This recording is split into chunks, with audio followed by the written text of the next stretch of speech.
이게 네모나 생각해가지고 한 줄이 정말 중앙이 다 먹는 거. 들어가면 요즘 인터넷으로 다 살 수 있는 뭐 신발, 제가 어렸을 때 아주 코일 때 있던 그 신발 가게, 그다음에 한복집 이런 거는 시도 중에서 안 됐던 이유를 아실 것 같아요. 저희도 아니면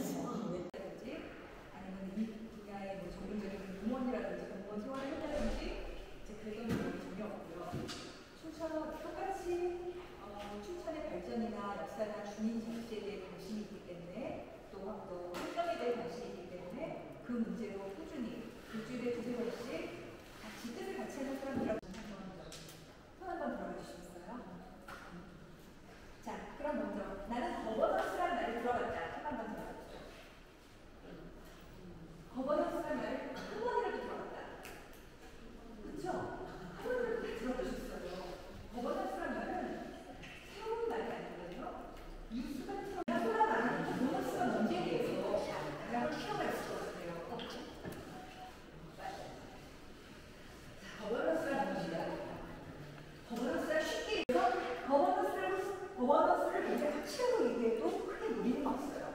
또 이게 또 회사에서 말하는 거버넌스와 또 기관에서 말하는 정부에서 말하는 거버넌스와 나라에 원조를 해야 되는데 원조를 하는 조건으로 내세요. 8가지 조건입니다.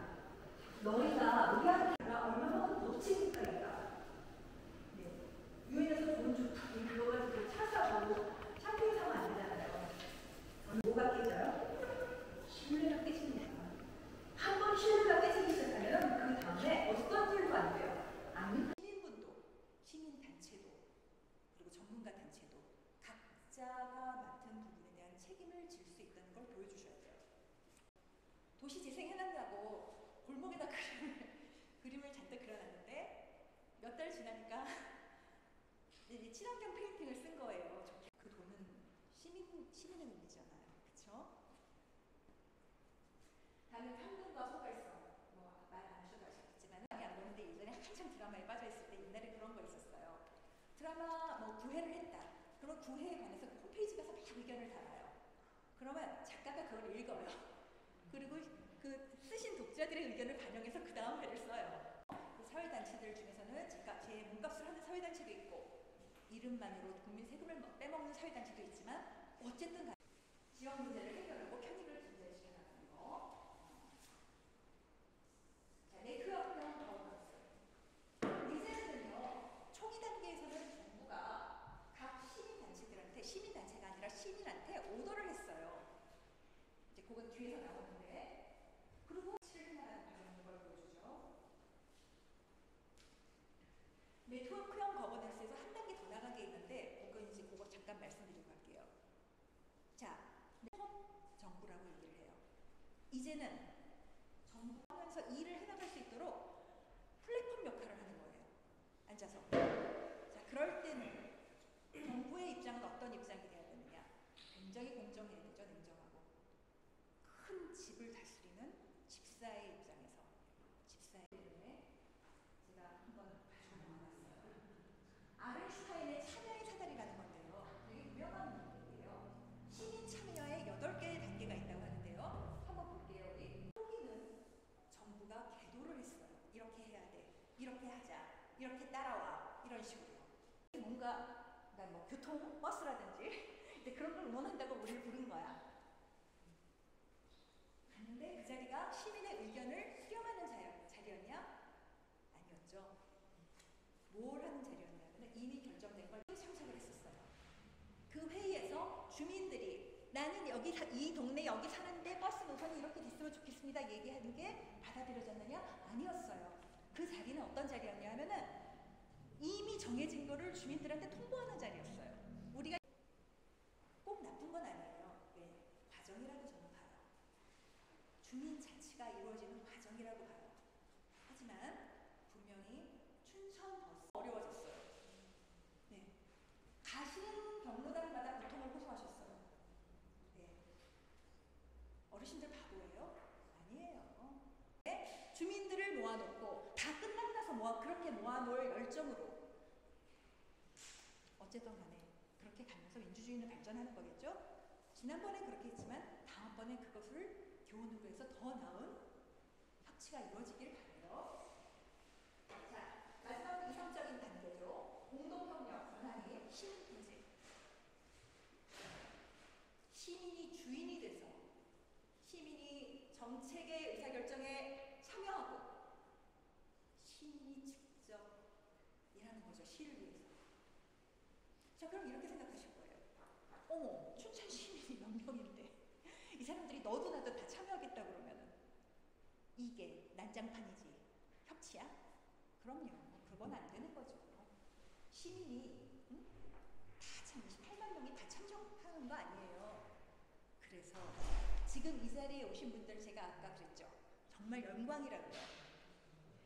관심을 갖고 모이시고 함께 의논해 나가시는 이 분들이 결국은 협치의 주인공이 되시는 거예요. 방식은 도시 재생의 경우는 점진적인 계량이고요. 한꺼번에 확 뒤집어 엎는 게 아니라 점진적인 계량이고요. 재개발, 재건축은 전면 철거죠. 전면 철거.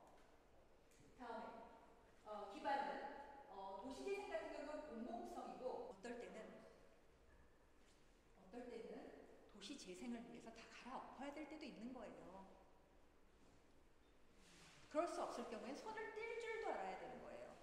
예를 들어서 서울에 있는 상도 사동 같은 경우에 대표적인 도시 재생의 실패적인 케이스인데요. 거기에는 철거할 수도 없고 그렇다고 예쁘지도 않고 한 다세대 빌라촌이에요. 그것 거기 재개발할 수 있어요? 없어요? 하려면 할 수도 있는데요. 자, 재개발 한 번이라도 참여해 보신 분, 아파트 재개발 한 번이라도 참여해 보신 분 한 번. 자, 한 번이라도 참여해 보신 분이 계시면 아실 텐데요. 10년에서 30년 걸려요. 서울시에서 떠나 이제 실패로 남은 도시 재생 중에 하나가 성수동 그 수제화 거리. 돈 엄청 들여가지고 수제화 산업, 낙후돼가는 수제화 산업을 살리겠다고 거기 이제 공장들 지역이었거든요. 맨 처음에 공장 지역을 갖다가 차근차근 그 수제화 샵을 많이 만들어주고 거길 예쁘게 꾸며가지고 살려놨어요. 자, 맨 처음에 난리가 났죠. 신문에도 나고 수제화 거리 유명해지고 갑자기 막 안 신던 수제화를 갖다가 시장도 사실 있고 정치인들 가서 하나씩 맞춰 입고 다 좋았어요. 그때까지는. 지금 어떻게 됐을 것 같아요? 자, 수 없는 금액으로 올라요. 그래서 수제화 하시던 분들은 어떻게 됐을까요? 거길 떠나서 또다시 변두리로 가는 거예요. 그리고 거기에는 뭐가 들어섰을까요? 자본이 들어섰죠. 자본 가지고 뭐예요? 정말 돈 있는 사람들이 갈 수 있는 근사한 카페가 생기고 술집이 생기고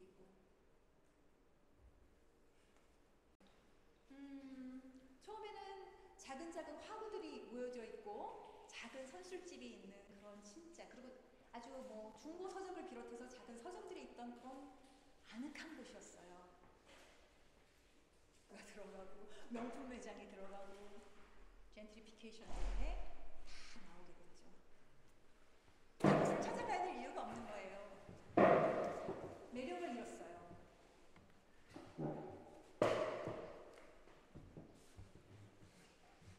동영상 하나 보시겠습니다.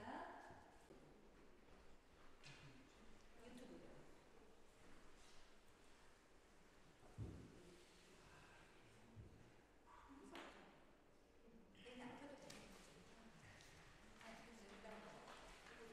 네, 이거는 제가 여기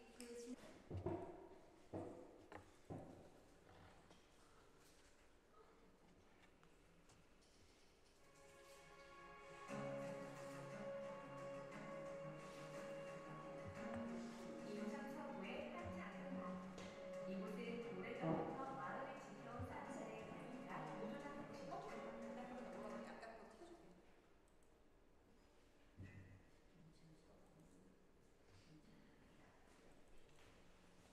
그래서 정부에서 노력하신 부분에 대해서 제가 조금 홍보도 할 겸 자랑도 할 겸 이렇게 하려고 했는데 실패 사례만 말씀드리고 이제 그 다음으로 넘어가야 될 것 같아요.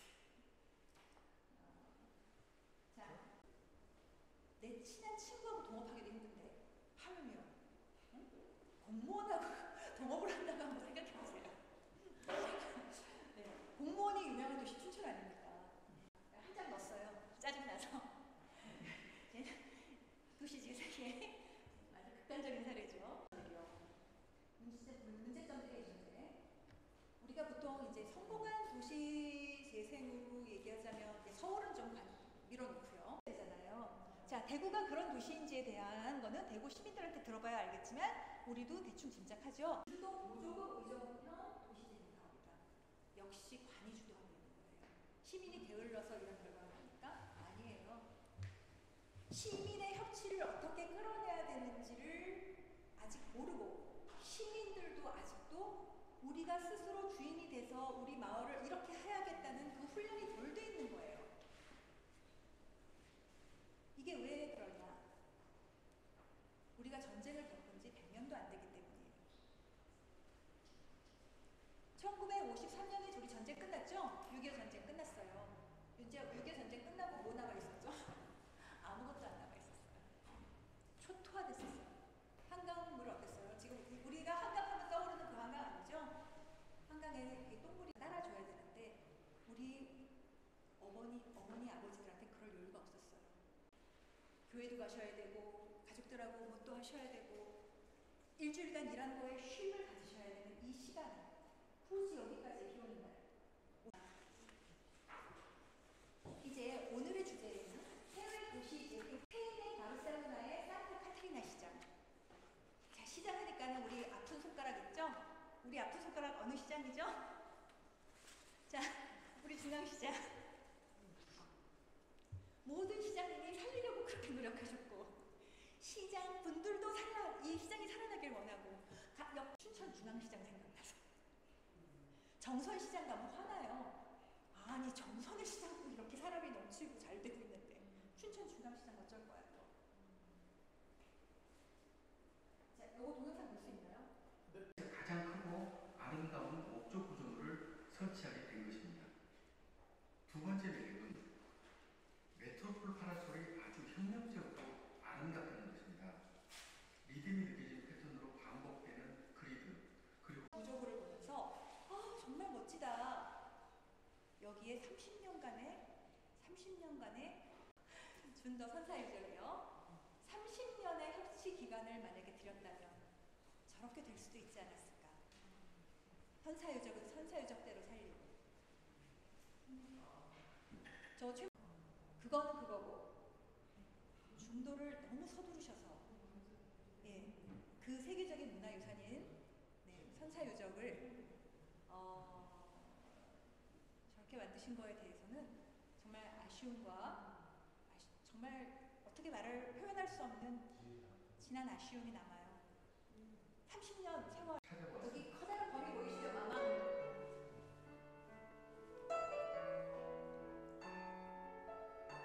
다음 세 가지로 절망적인 도시가 됩니다.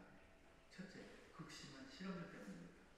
지역사회의 광산과 저는 정치적인 불안 때문입니다.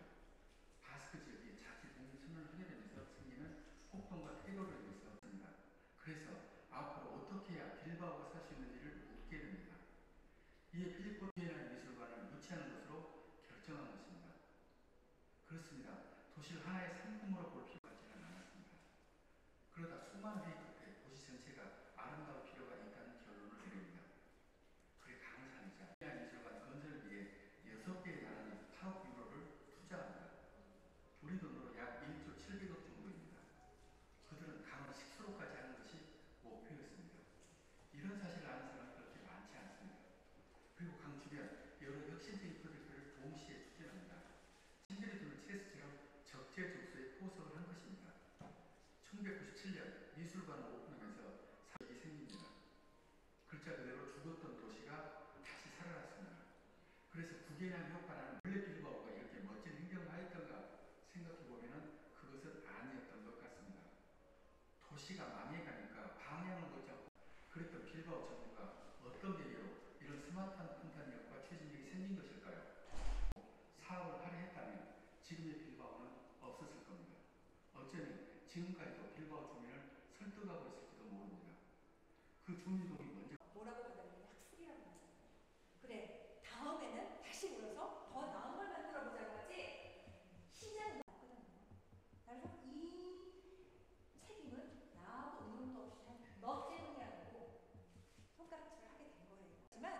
당시 분위기가 그랬어요. 다 시장을 비난하는 분위기였어요. 하다 보니까 더 하게 되는 거예요. 점점. 그러면은 그 다음에 이제 저희가 라운드 테이블 토론으로 들어갈 거거든요. 그러면 한번 생각해 보세요. 내가 춘천에 돼야 된다고 하는데 이제 오늘 말씀드릴 사례 중에서 지금 제가 그걸 생각을 못했어요. 저는 3시간 강의라고 해서 3시간을 꽉꽉 채워서 왔는데 작은 베스트 설치 비용은 2억 5천만 달러, 우리 돈으로 약 3천억 원에 가까운 그런 이 지역 상권을 살릴 수 있는 획기적인 작품을 원했습니다. 난다긴다는 유명한 작가와 많은 디자인과 아이디어고 심지어 쥐도처럼 생겼다. 쓰레기통이라고 합니다. 그리고 뻗더 베슬이라는 제목으로 에세이 다 끝난 게 아니라요. 이제 제가 이제 과제를 하나 드릴 거예요. 한 10분 동안 쉬셨다가 두 팀으로 나눠가지고 제가 과제를 드릴게요. 중앙시장을 살리셔도 좋고요. 뭔가 하나 주제를 정해주세요. 우리가 한 동네 사람이라고 생각을 하시고 동네 이름도 한번 정해보시고요.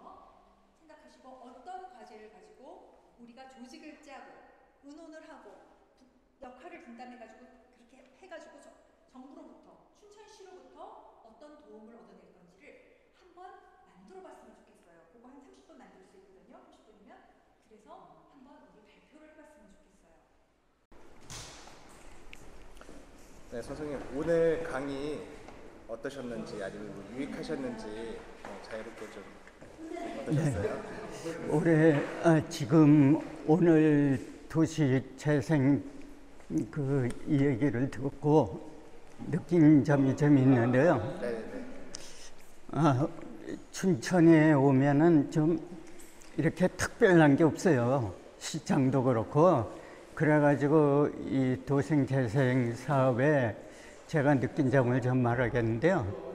이 유럽 같은 데 가보면은 이 집집마다 꽃을 걸어놨거든요. 그래서 그게 아주 인상적이었고, 또 저기 전라도 신안 그 지역에 가면은 이렇게 보라색, 전부 보라색을 그 시내가 그게 특별하더라고요. 그러니까 춘천에 들어오면은 뭔가 이렇게 특별한 게 있어야 되는데 그게 없더라고요. 근데 요즘에 저기 그 케이블카 그걸 설치해가지고 사막산에서 내려도 뭐 볼 게 없는 거예요. 그러니까 거기다가 브라질처럼 그 산에다가 예수상을 세워놔가지고 그렇게 산에 올라가서 등산도 하고 뭐 볼 수 있는 거. 뭐 춘천도 그런 뭐 특별한 게 좀 있었으면 좋겠다. 제가 생각한 게 바로 그겁니다. 감사합니다. 한 가지만 더 여쭤볼게요.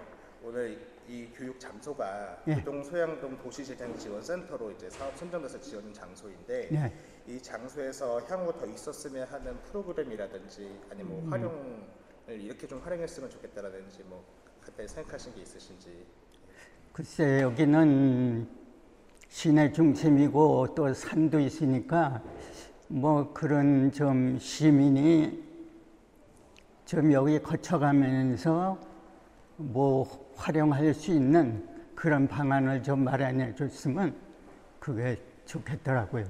저도 이 교동에서 한 2년 살다가 지금 사우동으로 이사를 갔는데 여기도 그런 좀 무슨 공간이 없어가지고 이 교동이라는 자체가 좀 낡은 지역이고 좀 무슨 새롭게 좀 변화되는 그런 곳이면 좀 좋겠다 좀 생각해 봤습니다. 네. 감사합니다. 네, 감사합니다. 네, 선생님 오늘 강의 어떠셨는지 어떻게 좀 유익하셨을까요? 네, 이제 도시재생 문제에 대해서 사실 이제 좀 관심이 어느 정도 있어서 어떤 식으로 해외 사례나 이런 걸 좀 참고할 수 있을까 해서 봤는데, 뭐 아무래도 시간이 짧다 보니까 조금 이제 분석적인 내용이 빠진 것 같은 점은 아쉽지만, 그래도 제가 처음에는 저도 약간 이런 식으로 꾸미고 예쁘게 나아가면 되겠다라고 생각을 했는데 막상 오늘 강의를 들어보니까 단지 무작정 꾸미는 게 아니라 시민 참여를 유도하면서 시민들이 참여할 수밖에 없도록, 그 다음에 도시 재생에 대한 새로운 관점을, 필요성을 느낄 수 있는 교육이 필요하겠구나라는 걸 생각해 볼 수 있는 좀 기존에 제가 갖고 있던 생각을 좀 확장하고 다른 필요성들을 좀 고려해 볼 수 있는, 생각보다 생각 이상으로 굉장히 유익한 좀 시간이었습니다. 네. 그러면 이제 이 교동 서영동 도시재생지원센터 사업 선정으로 이 공간이 이제 만들어질 건데요. 이제 이 다 공간은 만들어졌고 이 공간을 어떻게 활용하는지 이제 그거에 대해서 지금 말들이 많이 나오고 있어요.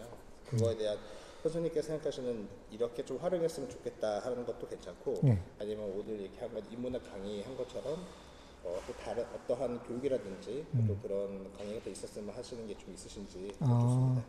네, 저 이제 사실 처음 와보고 이런 공간이 새로 생겼다는 점 굉장히 놀랐거든요. 그래서 주차장 공간도 넓어서, 그리고 보니까 저 아래 1층에 어린이 놀이방 같은 것도 있고 해서 좀 시설을 이렇게 시민들이 모여서 무엇인가를 할 수 있는 공간을 적극적으로 좀 활용했으면 좋겠다라면서, 저는 이제 저기 신사우동 쪽에 사는데 이런 공간이 있다라는 것 자체가 굉장히 부러웠거든요. 그래서 1층의 어린이 공간을 활용해서 놀이방, 공부방식으로 계속 활용한다면 지역 주민들이 이곳에 거주하면서 굉장히 유용할 것 같고, 지금 여기도 북카페라고 해서 왔는데 사실 북은 별로 없어서 약간 아쉽지만, 이제 제가 개인적으로 좀 느꼈던 게 그 지역 주민들이 모여서 할 수 있는 뭐 동아리 모임 장소, 동호회, 아니면 이런 교육 장소들이 있으면은 주민들이 이 지역 공간을 떠나지 않고 계속 활용할 수 있고, 또 이제 지역에 살면서 유익하다, 유용하다라고 느낄 수 있을 것 같거든요. 그 다음에 머릿속으로 생각해 보던 그런 막연한 모임이나 모임 같은 것들도 자연스럽게 개최해서 지역 주민들이 모일 수 있고, 그다음 지역 활성화를 할 수 있지 않나라는 생각을 해왔던 터라, 공간을 뭐 이렇게 좀 가변식